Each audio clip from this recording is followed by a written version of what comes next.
So what you're looking at here is my Swiss K31.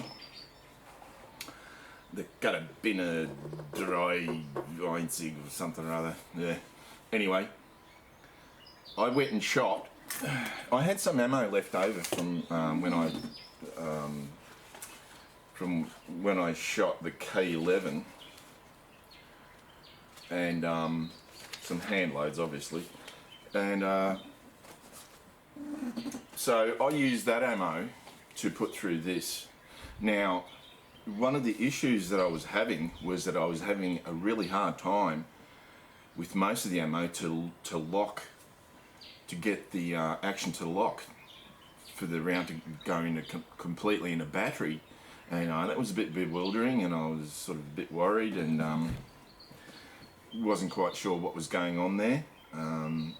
Subsequently, I have figured out what the problem was, but I'll show you the groups anyway. That's a 5-shot group, so 3 virtually touching and then 2 up there. So this is at 50 meters, so 55 yards. Not bad. Oh, actually, it was like that. It's shooting high and to the right. So these rifles are supposed to be sighted in 100 meters. Yeah, it is shooting a little bit high. Not too high. Not too high. So say at about 200 meters, it'd probably be dead on. But anyway, that's a pretty good, not a bad group, you know. That's a 3-shot group. Yeah, not bad. Just over an inch, I'd say. That's a 3-shot group. Same again. They're very similar. Look at that. Look at that. It's almost exactly the same. It's really, yeah, very interesting. This one, again, 3 very close and then 2 away. That's probably about 1.5 inches. Let's see, what's this one? So actually, sorry. The reason why that one looked like the other group is because that was behind that target. And this is 5 rounds. So you got 4 rounds that are touching and one flyer. Yeah, which is probably me, because you know even with the iPal, you know, trying to focus on, I was focusing on the bottom of the target. That's where I was putting the top of the sights. So, and that's very, very promising. Now, so they're pretty good groups. Now, taking into consideration that ammo, and I found, because what I did was I seated, with making new ammo for this one, I seated, because I had the comparative overall length from the K11 ammo, so I seated it the same and painted the end of the start of the projectile and the back of the ogive black, and just to see where it was, if it was touching the lands. Well, it was definitely touching the lands. That's why that K11 ammo was so hard to get in a battery and to lock the action, because it was like I was jamming that projectile into the start of the rifling. So I've made some more hand loads specifically for this, and even though and it's only a 168 grain projectile, the 168 grain Sierra Match King, I seated it down as far as I could just before the start of the ogive. So it's as far in as I could seat it, and yet it's still just touching the lands, which probably means that it's going to be better accuracy, and with open sights, better accuracy than that, yeah, it's going to be good. But anyway, I'm celebrating, I'm having a Beck's. I love German beer. So the reason why I'm happy, I'll tell you why I'm happy. What I was originally planning to do was to take this to the range in a couple of days' time and test out the new ammunition that I've made specifically for this rifle, not for the K11. Now, I was going to do that, but I'm not going to do that. What I'm going to do is I'm going to install this little beauty. So what this is, and it took less than 2 weeks to get to me, which is pretty good. Came from Canada. Thank you, Canada. And it's a company called Adley Precision. And Adley Precision make, it's the Swiss K31 Smithless scope mount. So that's the installation instructions. So it tells you exactly what to do. So a Smithless scope mount essentially means that you don't need to drill any holes. I had a look at a few different ones. There's a few companies making them, a few different designs, but this seemed to be the one to get. And the reason why the K31 is so conducive to it is because the rear sight is so far back, and you haven't got like the pick rail hanging, the majority of it hanging over the action like some of the other designs or other rifles. So what do you get in the box from Adley Precision? So I got it directly from them. It wasn't cheap. It cost me $320 Australian. So you get a sticker. What else do you get? You get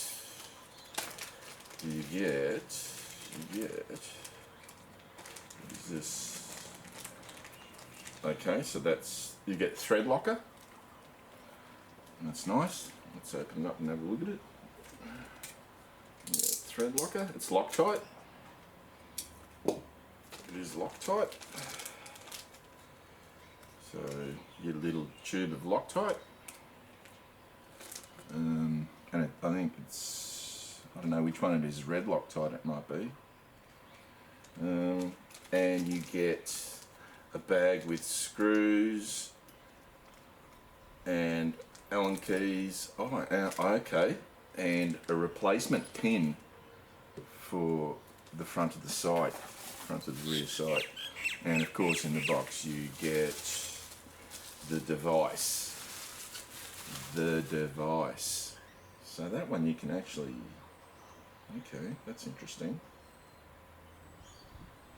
So if oh yeah, that's how it goes. It's a bit loose. Okay.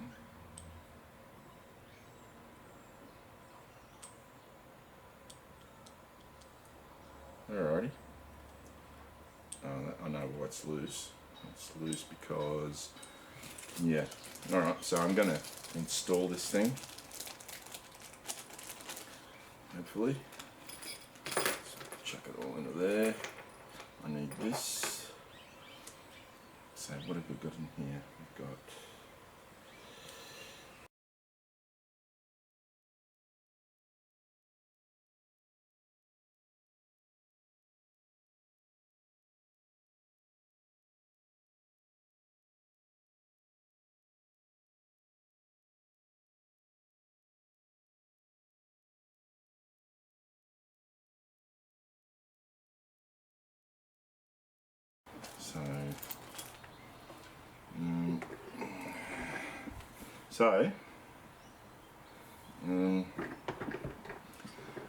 I really need some low mounts. I don't know if I've got any low mounts. These aren't very high mounts. I know that. So,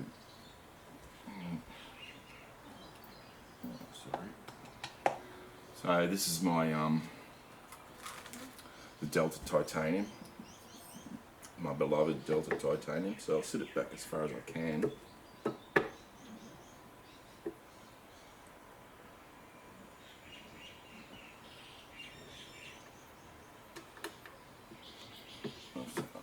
Loosen everything off.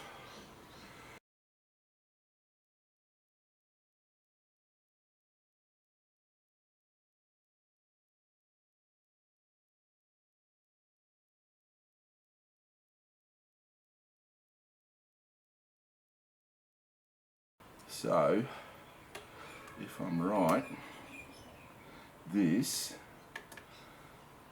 should be exactly in the same position as when I started tightening. Should be. Because you know you need to get your torque. I used to use the torque tool, the torque wrench.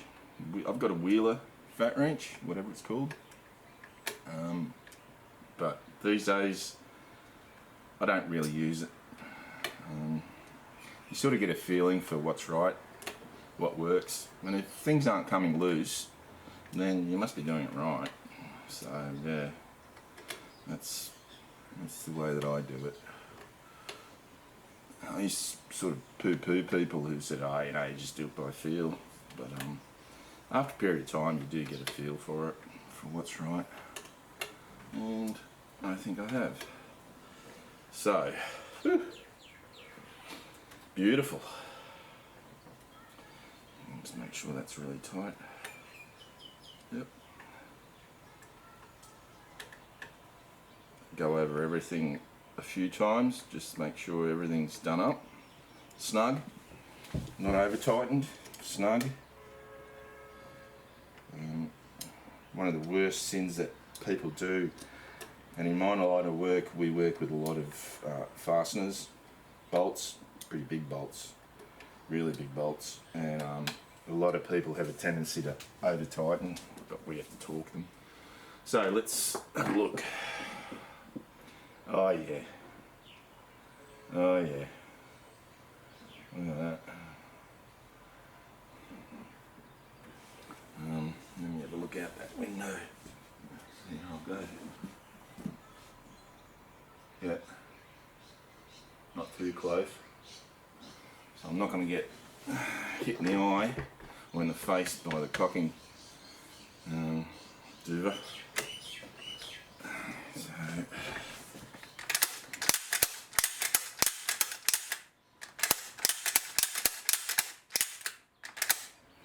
yeah, baby. The only thing is that the brass is ejected vertically. That's the only issue. So I'm going to have to be very, very gentle with it. Otherwise, this scope is going to, yeah. So what I might do is make some sort of deflection device, because you have actually got screw holes on the side. So what I might do is make a deflector. Alright, so it deflects the brass. So I'm going to go ahead and do that. So I'll stop the video and make the device, because I wasn't sure how everything was going to sit. So I'll go and do that. Okay, back again. So I'm really celebrating now because I'm having a Sudo, which is product of South Korea. Sudo Capital Lager. And let's have a tasty, I'll tell you what it's like.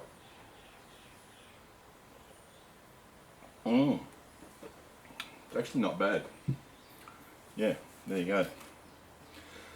So, the deflector, I've made it, so I'll give you a close look at it. If you can see that. Other side. Okay. So there was two 4mm screw holes there. I'm assuming that's exactly what they're for a deflector. Otherwise, the cases would be just going straight up and hitting the scope, which I don't want to do because that's my favourite scope and it's not cheap. Well, relatively speaking, it is. So now, and I'll show you the operation of the deflector. You really do need it. So there you go, dummy rounds. 5 dummy rounds. The magazines do take 6, but we're only allowed to load 5 in a magazine on a SSAA range. So I'll load them in the magazine. Rounds load very easily into the magazine. In she goes, and now I'll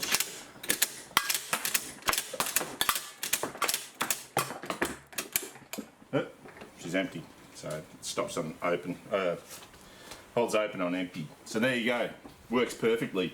And what it's made of is just a piece of Kydex. Yeah, that's all you need, just a piece of Kydex. Let me see if any of them are actually hitting the scope, and it would appear that, yeah, They are. So I'm going to have to modify. I'm going to have to make a different one. That flap is going to have to be bigger. So I'll make another one.